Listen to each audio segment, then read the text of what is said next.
Magnetic effects of current करते हैं आज।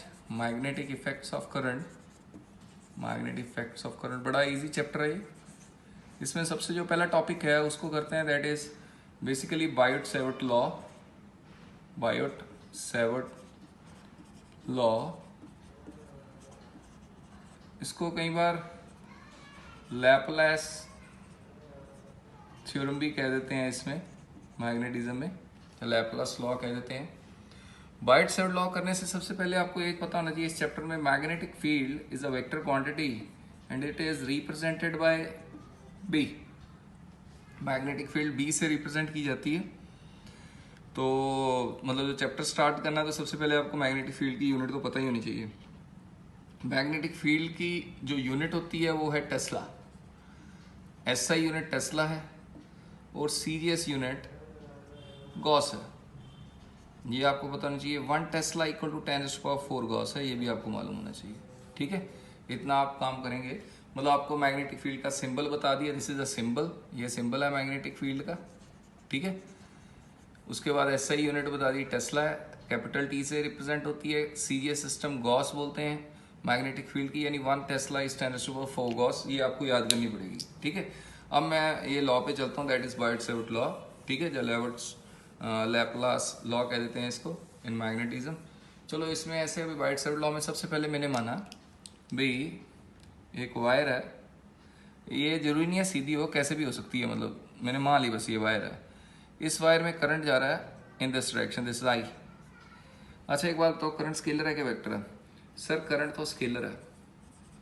करंट की जब हमने डायरेक्शन लेनी है तो इस चैप्टर में एक बड़ा सिंपल सा कंसेप्ट है।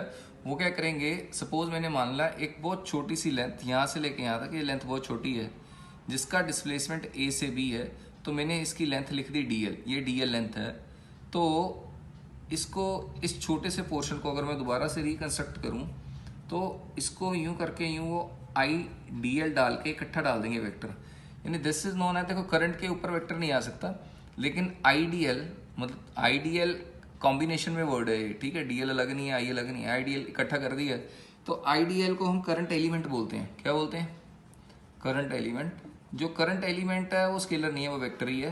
करंट एलिमेंट मतलब वो लेंथ जिसमें करंट जा रहा है और उस लेंथ की जो डायरेक्शन है वो बेसिकली करंट वाली डायरेक्शन है, जो कि करंट की डायरेक्शन है eight that position.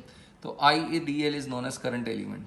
Current element is a vector quantity. Current element is a vector quantity. ये मैंने आपको कई बार ये चीजें बताई हुई हैं। जैसे अगर पोटेंशियल खाली वर्ड है, अगर वो पोटेंशियल ग्रेडियंट हो जाए ना तो पोटेंशियल ग्रेडियंट वेक्टर हो जाता है, पोटेंशियल स्केलर है। करंट अगर खाली है तो करंट स्केलर है। करंट के आगे डेंसिटी लगा तो भी करंट वेक्टर, करंट डेंसिटी भी वेक्टर है। करंट के आगे एलिमेंट लगा तो करंट एलिमेंट भी वेक्टर है, यानी करंट एलिमेंट वेक्टर है। करंट एलिमेंट इज बेसिकली वो छोटा सा डिस्प्लेसमेंट जिसमें बहुत ही छोटा, जिसमें हमने करंट की डायरेक्शन एज्यूम की है, तो वो जो आईडीएल है उसको हम करंट डिस्प्लेसमेंट करंट एलिमेंट कह देते हैं। हमने क्या मान लिया, इसको आईडीएल लिख दिया। आईडीएल जिसमें करंट आई जा रहा है वायर में, ये छोटी सी लाइन डीएल है। Suppose we have to find magnetic field at this point P such that its distance from this is R. तो इसका ये जो डायरेक्शन है इसको आर कैप कह दिए, यूनिट वेक्टर, मतलब उसकी डायरेक्शन करंट एलिमेंट से पी की तरफ है, इसकी डायरेक्शन इस तरफ है। मतलब P is the observation point. मैं बड़े आराम से समझा रहा हूँ।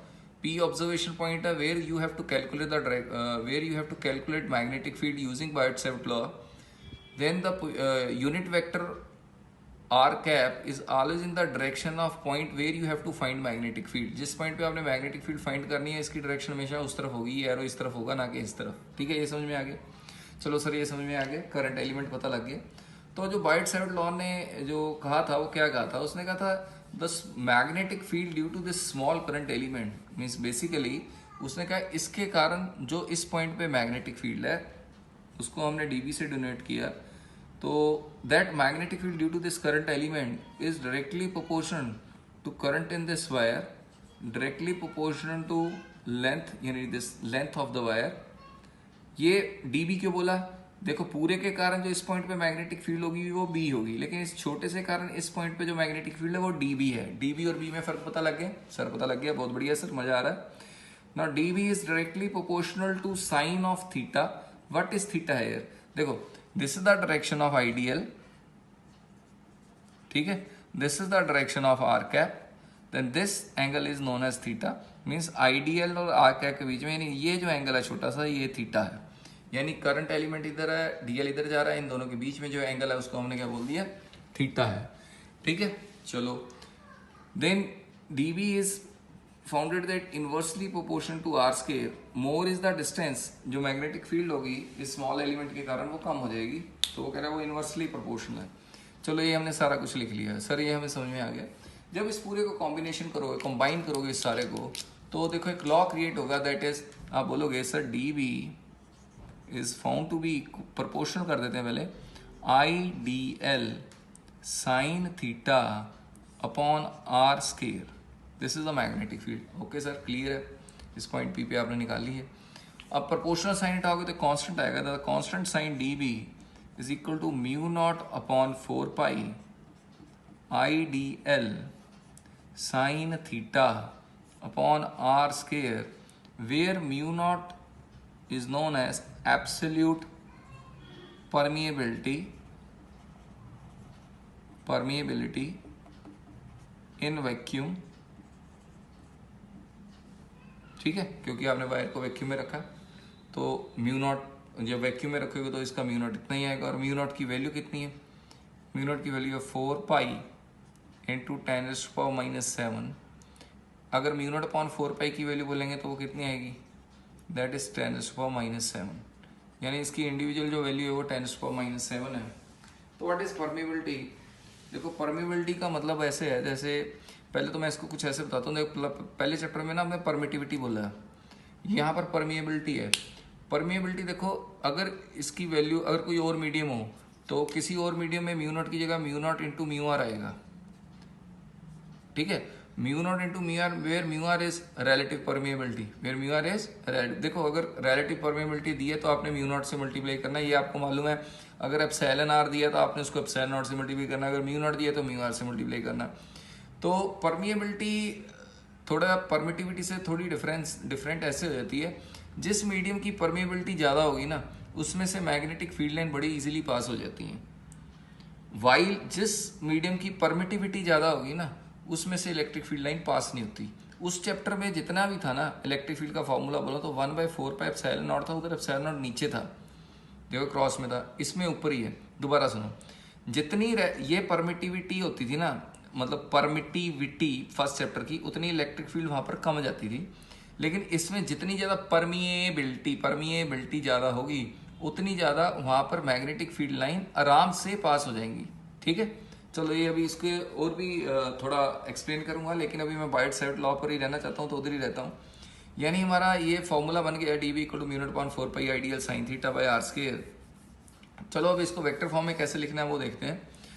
dB को डाला vector, mu naught upon 4 pi is a constant, इसको ऐसे लिखेंगे I dl cross R cap upon R square. Sir ये कैसे लिखा है इसके साथ, चलो एक बात बताओ, ए क्रॉस बी का फॉर्मूला क्या होता है, सर ए क्रॉस बी का होता है ए बी साइन थीटा।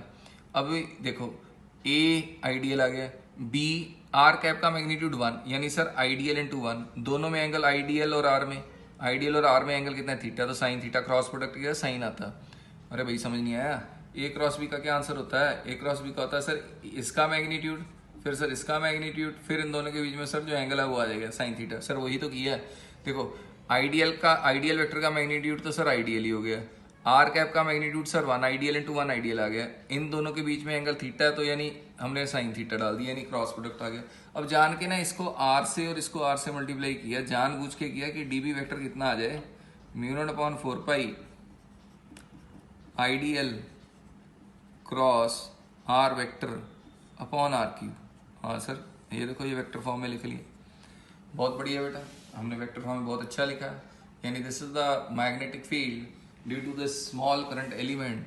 अगर पूरे एलिमेंट के लिए करना है तो क्या करोगे, तो फिर इसको इंटीग्रेशन दे दो both side, you get integrate this one, integration यहाँ से दे दो, इंटीग्रेशन इसको दे दो, ठीक है आंसर आ जाएगा। लेकिन वो चलो अभी dB को ही सीखो, वो अगर पूरी की मैग्नेटिक फील्ड निकालनी है तो वो मालूम ही है इंटीग्रेशन करके करनी है। तो इतना तो समझ में आ गया। अब डायरेक्शन की देखते हैं। अब इस पॉइंट पे मैग्नेटिक फील्ड कहाँ जा रही है, एक ना इस चैप्टर में ना बड़ी खासियत है, आपको मैग्नेटिक फील्ड जहाँ तो ऐसे शो करेंगे वो पूरे चैप्टर में, जहाँ वो ऐसे शो करेंगे। इसको ध्यान से सुनो, मैग्नेटिक फील्ड ना इलेक्ट्रिक फील्ड के जैसे नहीं गिवन होगी, पहले बता रहा हूँ। इलेक्ट्रिक फील्ड ना आपको हमेशा ऐसे दिया जाए, ये रही बच्चों इलेक्ट्रिक फील्ड, देखो हमेशा ऐसे लाइनें बना देते, इसमें ना ये लाइनें नहीं बनेगी। क्रॉस का मतलब है जो मैग्नेटिक फील्ड लाइन है वो इस वाइट बोर्ड के अंदर जा रही है 90 डिग्री, जैसे ये मेरी फिंगर जा रही है अंदर 90 डिग्री, ऐसे ही मैग्नेटिक फील्ड अंदर जा रही है। डॉट का मतलब है मैग्नेटिक फील्ड कहाँ जा रही है, बाहर जा रही है, यानी ऊपर की तरफ जा रही है, परपेंडिकुलर बाहर की तरफ। यानी इस चैप्टर में मैग्नेटिक फील्ड लाइंस आपको ऐसे बहुत कम देखने को मिलेंगी। मैग्नेटिक फील्ड लाइंस जहाँ तो अंदर जाती हुई नजर आएंगी, जहाँ बाहर जाती हुई नजर आएंगी। दोनों में से एक केस ही नजर आएगा आपको, दोनों केस मतलब जो मैं कहना चाहता हूँ, कभी भी यूं या यूं इस डायरेक्शन में मैग्नेटिक फील्ड नजर आने वाली नहीं है। ठीक है, ये आपको क्लियर हो गया। अभी देखो मैग्नेटिक, ये आइडियल है और ये आर है, क्रॉस प्रोडक्ट लगाओगे, आइडियल पहले फिर आर पे जाना है, आइडियल ये गया, अब आर किस तरफ है, इस तरफ है कि इस तरफ, सर आर इस तरफ है, पहले आइडियल गया फिर आर की तरफ मुड़ गए, अंगूठा के अंदर, यानी मैग्नेटिक फील्ड इनसाइड है, इस साइड।